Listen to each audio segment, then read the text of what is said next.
You're listening to the Jewish Entrepreneur Podcast with Debbie Sasson, episode 116. Welcome to the Jewish Entrepreneur Podcast. I'm your host, Debbie Sasson.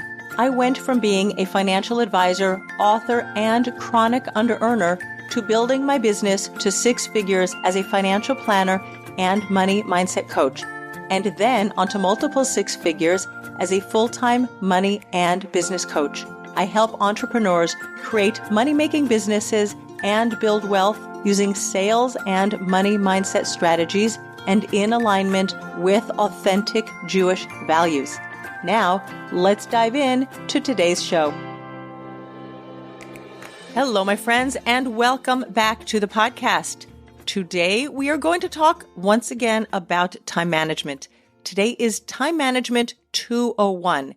If you have been with me the last few weeks, you know that we have been speaking about distractions, doing time diaries, self-sabotage, and last week was Time Management 101 because, as I realized when I was recording last week's episode, February is Time Management Month in the United States. Of course, I'm in Israel, and my listeners are all over the world.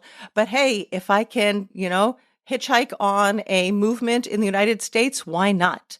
But before we go into today's episode, and it's going to be very practical, actually, you might want to put a pause on this recording if you're not driving in the car and get a pen and a paper because I'm going to have some very practical advice for you. But I also wanted to let you know that on March 6th, I am doing a brand new workshop masterclass. It's going to be live on Zoom. It is new material that I have never created before. It is called Meant for More. And I'm really feeling as I am moving into 2024, it's a little bit of springtime. I have these beautiful winter flowers that are blooming in my house. And we have had a lot of rain, thankfully, in Israel the last couple of weeks. And the sun is out today. There is a feeling of renewal in my body. It's also, we have been living for the last 4 months in really a state of shock, trauma around the war in Gaza. And just this week, we have received some more really heartbreaking news that about 32 of the hostages have been confirmed dead, which is so heartbreaking for the families. And there's still about 100 hostages still in Gaza. And we hope, please God, that they are alive. And our beautiful, brave soldiers, also many of whom have really sacrificed their lives for the people of Israel. We hope that all of our soldiers and our hostages and our civilians come home soon. Please God. And still, since we're now 4 months into this awful, awful war and we're moving into the spring, there really is a feeling of renewal. And so that's why I am offering this webinar, Meant for More. Go to my website, debbiesasson.com/meant for more. That's one word, meant for more. And register for the webinar. It's going to be interactive. You're going to get a workbook when you register where you can really do some big level thinking, which is going to be connected, by the way, with today's podcast, and start planning your year more intentionally as we go into the Hebrew month of Adar, which is a time of joy, a time of simcha. And this year we have 2 months of Adar. And then we go into the month of Nisan and Pesach, Passover, and it is a time of renewal. So this is the perfect webinar workshop. It's going to be interactive again, that you can bring to yourself at this time. And it's really there to help you think on a bigger level, plan on a bigger level. So often in life, we keep ourselves small. We go through the day-to-day. We don't even plan out. And when you don't plan, what happens is you just keep cycling around the same thoughts, the same actions, and you don't get yourself sort of out of the box. It's almost like you're a fish swimming around in a fish tank around and around. And if you could jump out of that fish tank and see what's possible for you outside the fish tank, there's a huge ocean out there that you can be swimming in. And I really believe that when passionate women show up to do their work in the world, that we raise up the planet. We touch more people's lives. We help more businesses thrive. And we have so much work to do in this world. And I really believe that you are meant for more.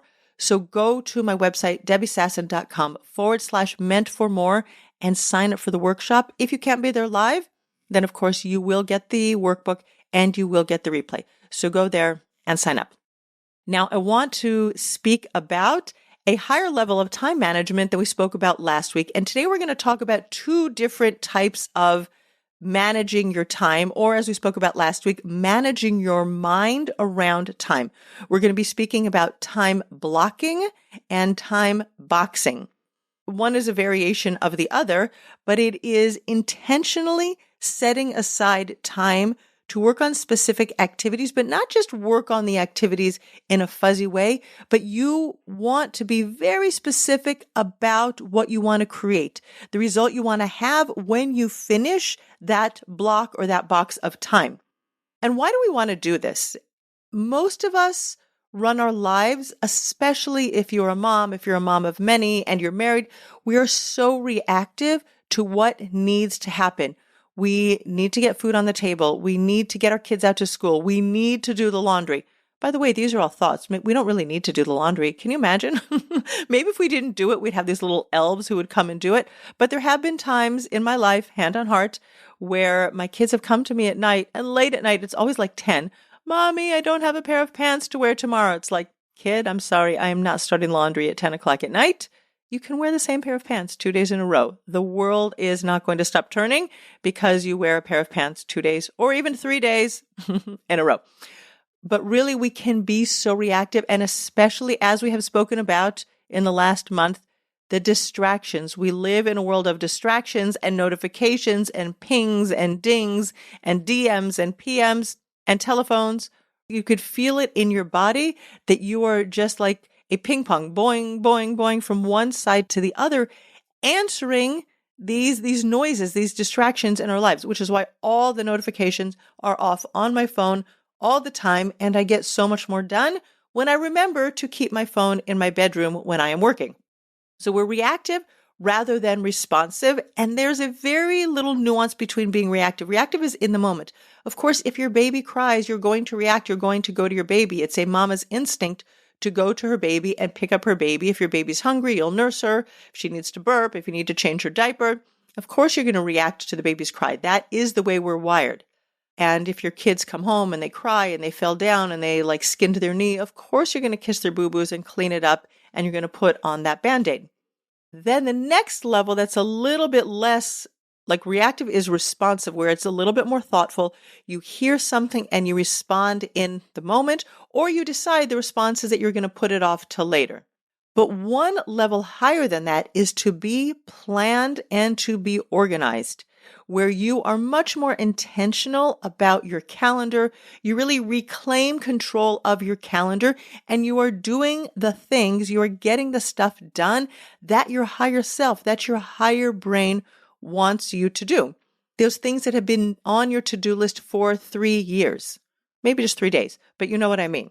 And we have to start getting ourselves out of that reactive mode, because otherwise we're always in short-term thinking versus long-term thinking, right? We're always going to be do the immediate urgent things that are coming and banging on our door, that are banging on our life, rather than focusing on the long-term and what we want to create for the long term. And this can be both in your personal life and in your business life. And the business life, of course, we're going to be talking about in that workshop Meant for More. So remember to find the link. It's in the show notes where you can sign up for that masterclass on March 6th. I'm going to give a very good example from personal life, because I think it is so clear where we're putting short-term thinking versus long-term thinking into play, and the ramifications of not using our long-term thinking to plan accordingly. And that is two things that I faced many times. I mean, first of all, in my own life, and also as a financial planner back in the day when I was doing financial planning. And that is number one, creating a will for your family. And number two, having what I call a family emergency binder. And I actually will put that in the show notes as well, because I do have a link, an affiliate link for a family emergency binder. I get a small pittance if you sign up using my link. It's no cost to you. But so many people go through life without a will. And then tragedy strikes, accidents happen, the unforeseen, you'd kind of expect, no, we have time tomorrow, next week, next month, next year. And we do not have a crystal ball. We don't know when our time will come. And you want to make sure that you have planned out what you want to happen to your family, to your assets, right after you pass away. And we know that our final day will come. We just don't know exactly when God is going to say, that's it, you fulfilled your mission on earth. There is a famous saying, people don't plan to fail, they fail to plan, right? We think we have so much time. And so I'll get to my will next year, right? And then something happens, and it would have been so much more beneficial for your beneficiaries, for your survivors, if there had actually been a will in place. And similarly with a family emergency binder, which would list out all of your bank accounts, usernames, passwords. If you have young children, God forbid something happens to the parents, both parents, you're either, no longer living, you're incapacitated, right? How do you want your children cared for after you pass away? If you have a family emergency binder, you can put in there the name of your accountant, your financial planner, your lawyer. So whoever is filling your shoes after you pass away, they have all the information. You don't have to add to the challenge, the emotional challenge, and even the organizational challenge of, taking care of all of your belongings after you pass away. And the reason that we don't take care of these things like our wills and our family emergency binder is we have this misguided belief that there will always be a tomorrow. But more than that, it's because we're emphasizing and focusing on short-term pleasure rather than long-term pleasure. When you think about the long-term pleasure for you, first of all, you get it off of your to-do list. Maybe it's not on your to-do list that you should have a will and family emergency binder, so put it on there now, and then you can read it every single day for the next year, and hopefully then you'll get to it. But there's a long-term pleasure that will be in place when you can just feel relaxed and relief because you know in your mind and in your heart that your family will be taken care of, that things will be organized after you're no longer here. And that will also give them, I don't know if they'll be able to, register it as pleasure, but less challenges, less difficulties, less, as we say in Hebrew, agmat nefesh, right? If they don't have to also figure out who they have to call, what they have to do, how to pay the electricity bill and water bill if you're the one who's in charge of those things. It just takes away so much of the burden if that's been in place. And the same thing happens in our business, is that we prioritize short-term pleasures over long-term pleasures. We prioritize doing the easy things rather than doing the hard things. Because you know what, you're going to show up to do a hard thing, whether it is to create a webinar or a masterclass, to build your website, to start an email list and commit to writing weekly emails, to start a podcast and commit to recording weekly podcasts. And your brain is going to say, oh my gosh, that is so much work. And you're going to have a lot of resistance. It is going to be hard.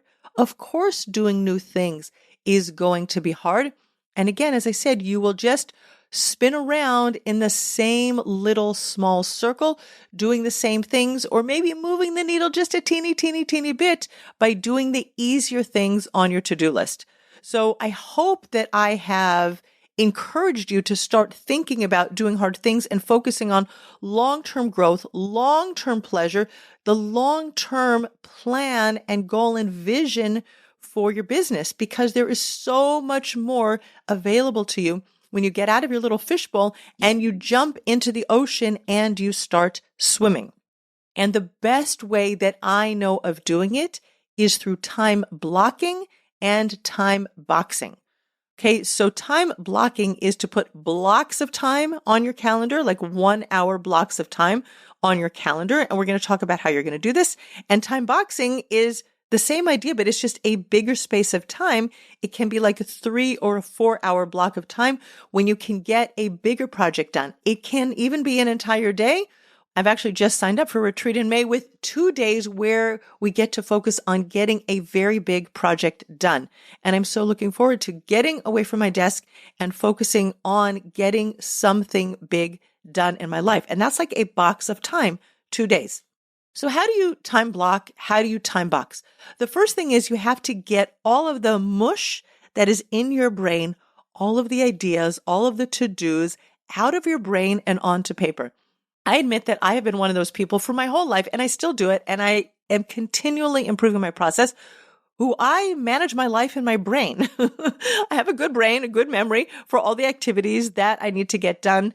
And I also know that when I put it down on paper, I can see it before my eyes, and it helps me to prioritize. Because again, if you're in your brain, you're just reacting to the thing that you can remember at the time. Like I know, for example, when I'm taking care of my family and the laundry and the cooking and getting ready for Shabbat, like I know in my head what I do. We actually do have some checklists for things that we want to make sure that we get checked off our list and we do right before we bring in the Sabbath every week. So that checklist is very helpful. It's not in our brains. It's actually on a piece of paper with little check boxes. My husband is very organized like that, and we mentioned that last week. Similarly, by the way, with our shopping list, we have an Excel sheet with little checks so that we know what we want to buy and spaces where we can add things that are once in a month, once in 2 months. So we do have that organizational bent in our family, even though I must say I am a California girl, so much of me, and just like the go with the flow attitude, and having lists and check boxes is so good. Anyway, so you're going to get everything out of your brain, put it down on paper. And once you can look at it, you can start prioritizing. Now, I love prioritizing by going down with numbers and putting like ones, twos, and threes, like what needs to get done now, meaning there are things that are going to be urgent. If you have a deadline that you have to meet, that is going to be for sure a number one. If it's something that's not due for 2 days or 2 weeks, that can be a number two. And then there are things that are number threes. And I don't go beyond 3 because that's way too complicated. And then what I often find is that I have a lot of ones because we're always reactive. We're always doing the urgent things rather than the important long-term activities, getting the long-term results. So I have to be more mindful. What's really a 1? What's really a 2? What deadlines do I really have today? And I had this yesterday because of the webinar that I am offering you on March 6th. I did have some deadlines for yesterday that had to get taken care of. And so those took first priority on my list for yesterday. But we also want to make sure that not everything is a 1 because you can really only do one thing at a time. So sometimes I will take my 1s and with a little bit of intentionality, I will change my 1s to 2s. And then I will take my 1s and I will put an A and a B and a C by the things that really, really do have to take priority. But here's the thing. You want to make sure that you are not always pushing off the 2s and the 3s and always putting things off till tomorrow that you could do today. And this is where your calendar comes in. You now have your list of things that you want to get done. And now you open up your calendar. I love using my Google Calendar. It took me, by the way, a very long time to get away from my paper calendar. I lived by my paper calendar and moving over to my Google Calendar. It took me a while. I'm a pen and paper gal, and the digital age just didn't come so easily to me. But when I got around to it, I have to say there is nothing better than my Google Calendar. I just absolutely love it. And now I take all of those items on my to-do list with their priorities, and I have to find a block of time in my calendar when I am going to commit to getting the thing done, which means that if I am recording a podcast, I have to put an outline together for the podcast, and I have to put a recording time in my calendar for the podcast. It's not just do podcast. I have to have 2 separate activities, and I will know when they were done. If you've learned about SMART goals, SMART, it's an acronym that your goals have to be specific, they have to be measurable, they have to be results oriented, and they have to be time bound. You have to know when you are done. I will know when I am done with writing the outline for my podcast when I actually write it down. And I can say, yes, I did that in the time that I allotted. And I will know for sure when I finish recording this podcast. And of course, there are a few more tasks that go with it, like uploading it to Dropbox.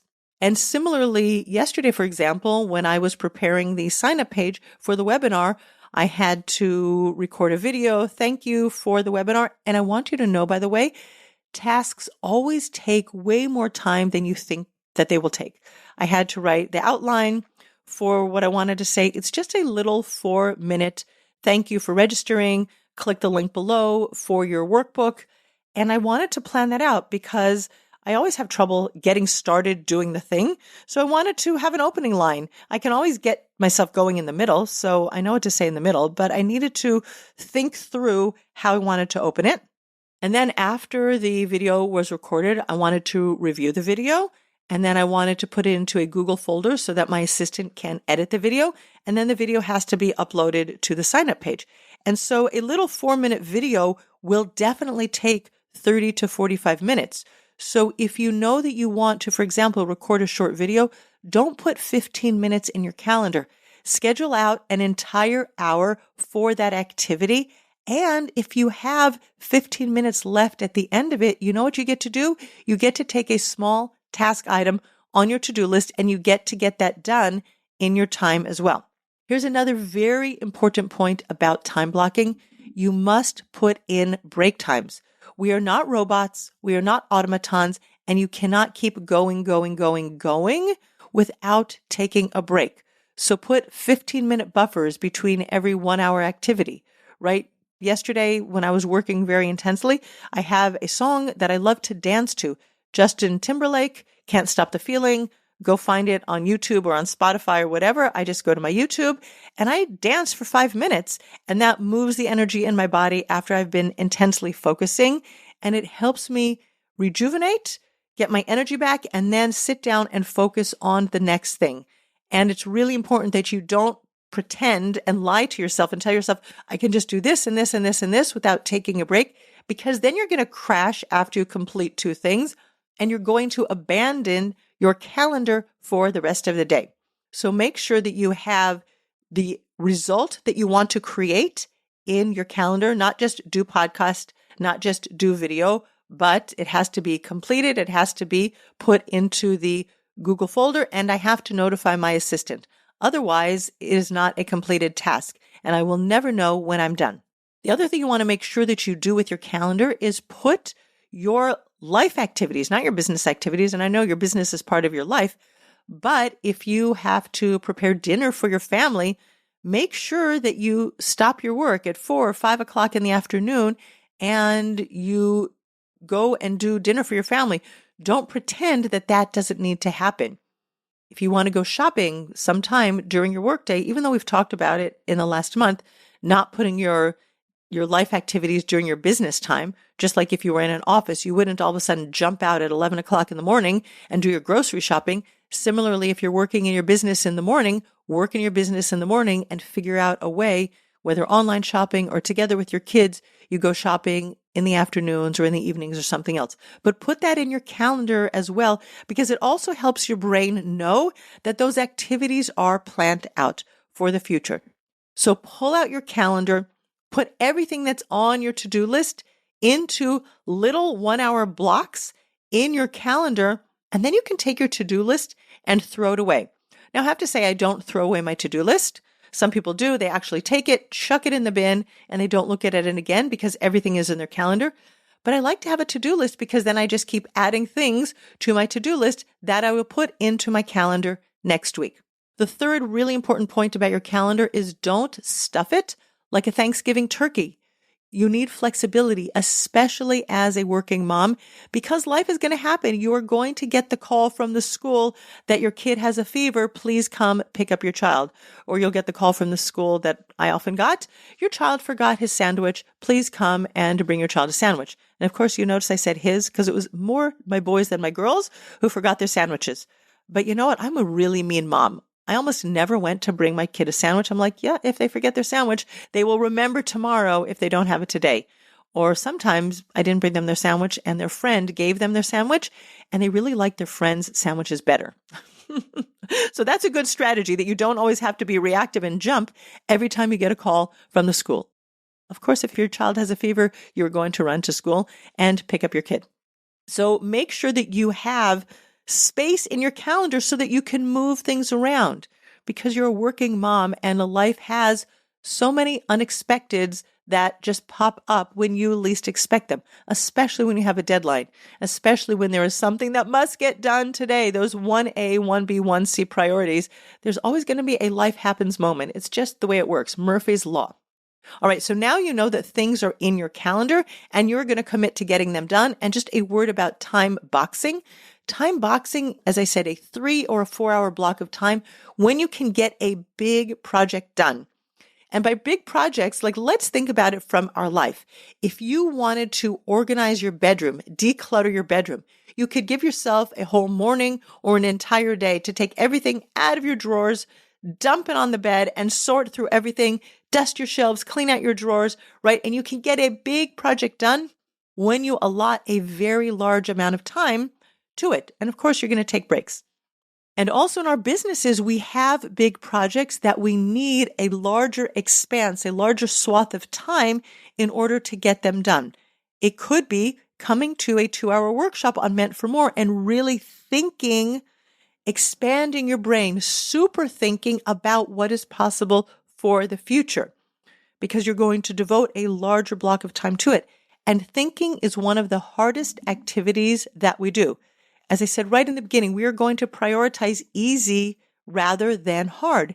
And thinking about the future and actually taking steps to get there is something that your brain's not going to want to do. It is really going to want to wash, rinse, and repeat. Do the same things over and over again. And the resistance will come up when you try to do something big. Your brain is going to offer you all of the excuses that it can come up with. I don't want to do it. It's hard. I don't know what to do. I don't know what to do is the biggest lie that your brain offers you to keep you safe, because it doesn't want you stepping out of your comfort zone. It doesn't want you trying new things. It doesn't want you failing, right? If you want to think about your clients and how you can serve them better, how you can take what you have been doing, how you've been delivering content to your clients, and you can make it simpler. You can simplify the explanations or the strategies, how you work with your clients so that they get better and faster results. Your brain needs time to think about it. And of course, your brain is going to resist. And you want to be able to corral your brain and let your brain know that you mean business.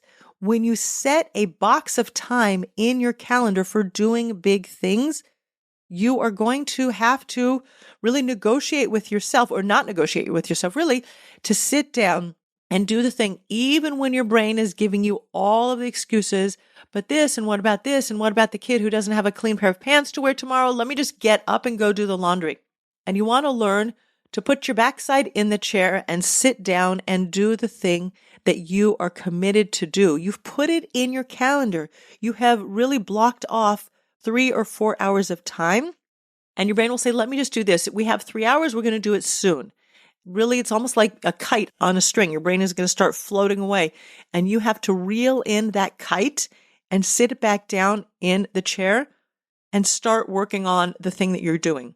Here are 2 ways that you can actually do it much more effectively. Number 1, I said this before, start from the middle. You have ideas about the middle, and sometimes just getting started is the hardest thing to do. So if you have an idea about the future, start putting down all those things that you already know that are happening in 1 and 2 and 3 months from now. And then afterwards, once you get the cogs in your brain turning, you will be able to fill in sort of the 0 to 1 month plan. Or if you're thinking about something new that you want to create for your clients, start with the end, right? Begin with the end in mind. Start with what you want to create and work backwards with all the steps in no specific order, and then you'll be able to put them in the right order.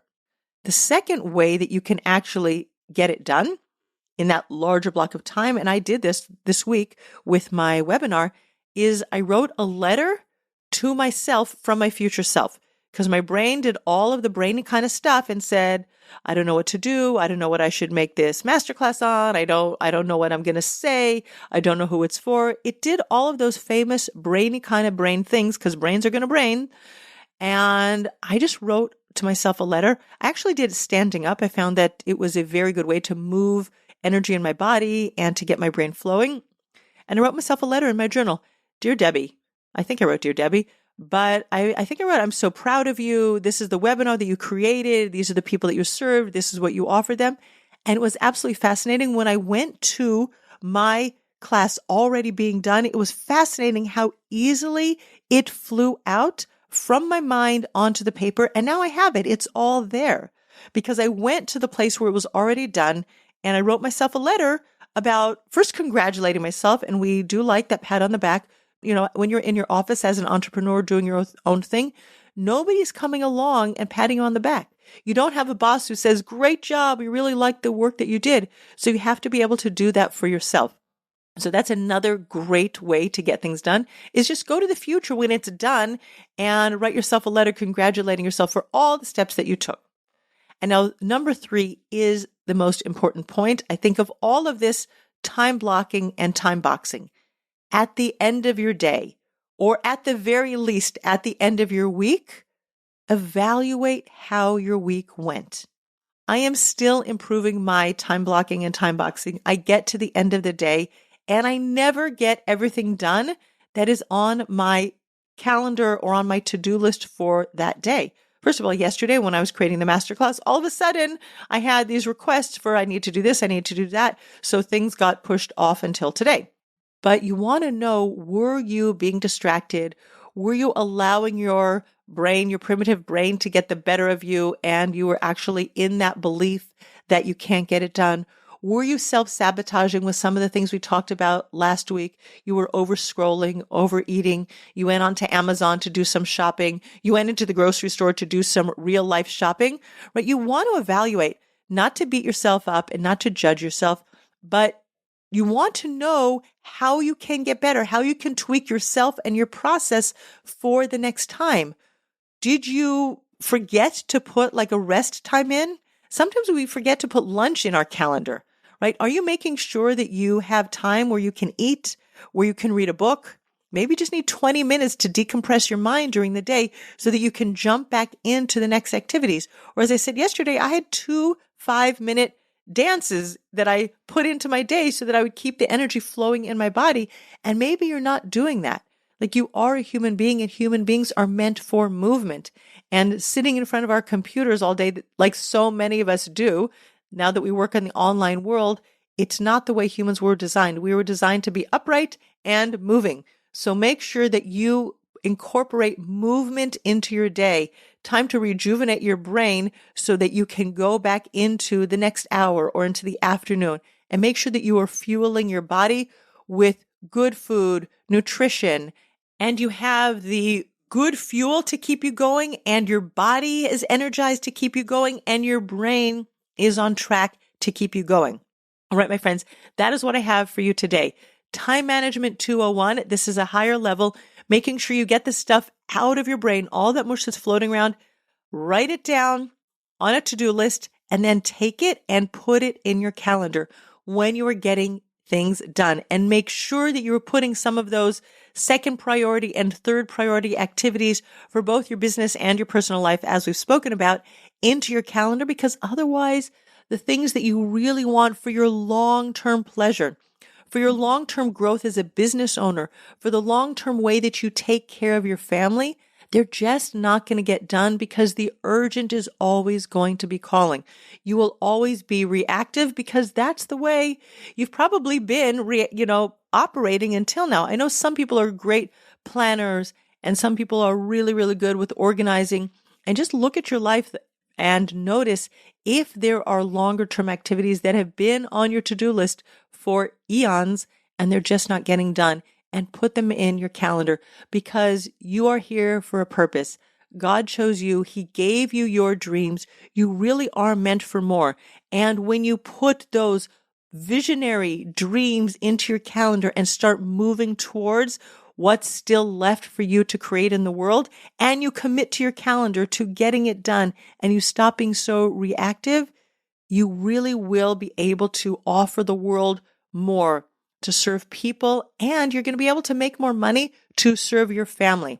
So please, again, go down to the link in the show notes, debbiesasson.com/meant for more, and join me on March 6th for that workshop where you will have a 2-hour block of time when you can vision about the future and get more done than you can ever imagine.